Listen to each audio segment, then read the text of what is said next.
degmada Cadaado waxa ay ka tirsan tahay gobolka Galgaduud waa caasimadda Ximan iyo Xeeb waxayna ku taallaa bartamaha Soomaaliya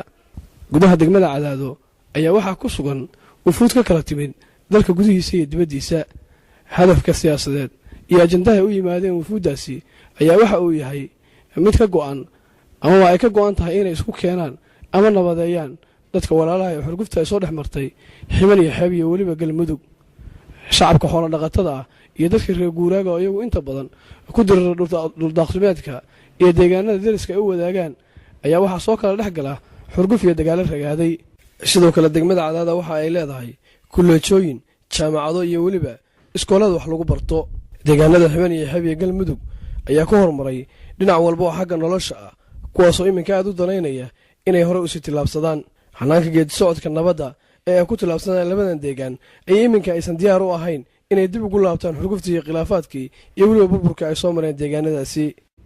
dhibaatooyinkii colaadihii soo maray dalka Soomaaliya ayaa qayb ka tahay inay diriraan dadka xoolo dhaqatada ah ee deriska isku xiga sida Soomaalidu ay hore ugu maamaaday oodibo oo sida ay u xigto ayay u xagataa si aan wax badan uga ogaano fikirka dadweynaha ku dhaqan degmada Cadaado ee xarunta Ximan iyo Xeeb ayaa waxaa noo suurta gashay inaan mikrofoonka la dhex qaadno dadka shacabka noocyadiisa kala gedisan ee reer Cadaado waa kuwan qaar ka mid ah shacabka ku dhaqan gudaha degmada Cadaado ee xarunta Ximan iyo Xeeb oo ayagu ka hadlaya fikradooda ku aadan nabadda kabacdi arrimahan iyaga sidaad u sheegtay oo beelahan dhex taalla walaalaha ah isku hooyada weliba ah isku deegaanka ah dhibaatada badan ay ka soo jirtay haddii maaragtay hawshiisa lagu jiro waxaan ugu faraxsanahay wax xad maaragtay boqolkiiba boqol ka badan inay heshiiyaan inay maaragtay nabadda iyo walaalnimadii u soo noqoto waxaanan aad iyo aad ugu hambalyaynayaa dadka ku dadaalaya oo ku jira oo ku daalay oo dhowrka bilood dhex taagan oo aan maaragtay dantoodii dhammeed uga tegey aragtidayda ku aadan waxaa weeye inaan dagaalka man dhex marin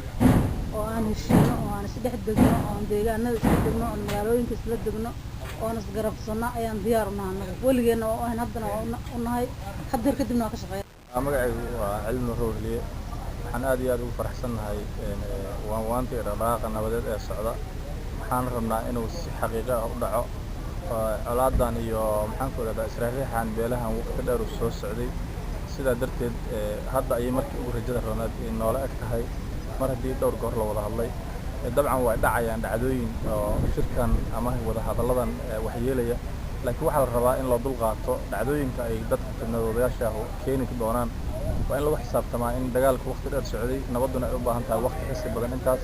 marka aad iyo aadan u soo dhaweynaynaa waxaan weliba ku boorinaynaa dadka waxgaradka iyo dhergaratada deegaanka labada maamul goboleed ee Galmudug iyo Ximan iyo Xeeb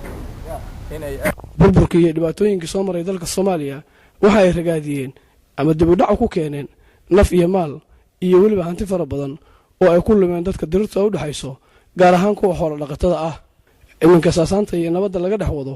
oo ay wadaan labada maamul waa maamul goboleedka Ximan iyo Xeeb iyo weliba Galmudug kuwaasoo juhdi iyo dadaal dheeri u galay si isugu keeni lahaayeen ama u soo aftir lahaayeen colaadaha dadka walaalaha soo kala dhex gashay Axmed Sheekh Xasan waa mas'uul ka yimid dalka dibaddiisa waxa uuna fikirkiisa ku cabirayaa sida uu arko nabadda iyo waanta laga dhex wado deegaanadani soo dhaweynaynaa barnaamijkaas sababtoo ah noloshu waa nabad haddii la waayo waxa ma jira xaqiiqduna waa midaas annagoo dhan aan ka midaysannahay mid maamulkeena iyo guurtigeena guddigeena baarlamaanka iyo dhammaan shacabka reer Ximan iyo Xeeb waxay ka midaysan yihiin noloshu inay tahay nabadda furuhuna waa nabadda haddii nabad la waayana wax nolol ma jira bilihii ugu dambeeyay ayaa gudaha degmada Cadaado iyo weliba Galnsoor waxaa ku sugan wufuud ka kala timid dalka gudihiisa iyo dibaddiisa kuwaasoo doonaya inay gacmaha isku saaraan dadkii hore dirirta u dhex martay oo iminka lagu rajo weyn yahay in la soo aftiro dhibaatadooda Mahad Xasan Diini Universal TV Cadaado